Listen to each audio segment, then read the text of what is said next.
Genesis chapter 3 The Fall.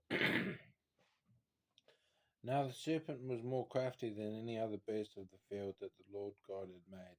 He said to the woman, "Did God actually say, 'You shall not eat of any tree in the garden?'" And the woman said to the serpent, "We may eat of the fruit of the trees in the garden, but God said, 'You shall not eat of the fruit of the tree that is in the midst of the garden, neither shall you touch it, lest you die.'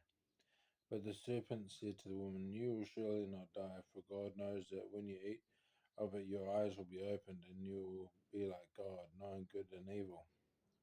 So when the Lord saw that the tree was good for food, and that it was delight to the eyes, and that the tree was to be desired to make one wise, she took of its fruit and ate, and she also gave some of her to her husband who was with her, and he ate. Then the eyes of both were opened, and they knew that they were naked, and they sewed fig leaves together and made themselves loincloths. And they heard the sound of the Lord God walking in the garden of the cool of the day. And the man and his wife hid themselves from the presence of the Lord among the trees of the garden. But the Lord God called to the man and said to him, "Where are you?" And he said, "I heard the sound of you in the garden, and I was afraid because I was naked, and I hid myself." He said, "Who told you that you were naked? Have you eaten of the tree of which I commanded you not to eat?" The man said, "The woman whom you gave to be with me, she gave me the fruit of the tree, and I ate." Then the Lord said to the woman, "What is it that you have done?" The woman said, "The serpent deceived me, and I ate." The Lord God said to the serpent, "Because you have done this, cursed are you above all livestock, and above all beasts of the field. On your belly you shall go, and dust you shall eat all the days of your life. I'll put enmity between you and the woman, and between your offspring and her offspring. He shall bruise your head, and you shall bruise his heel."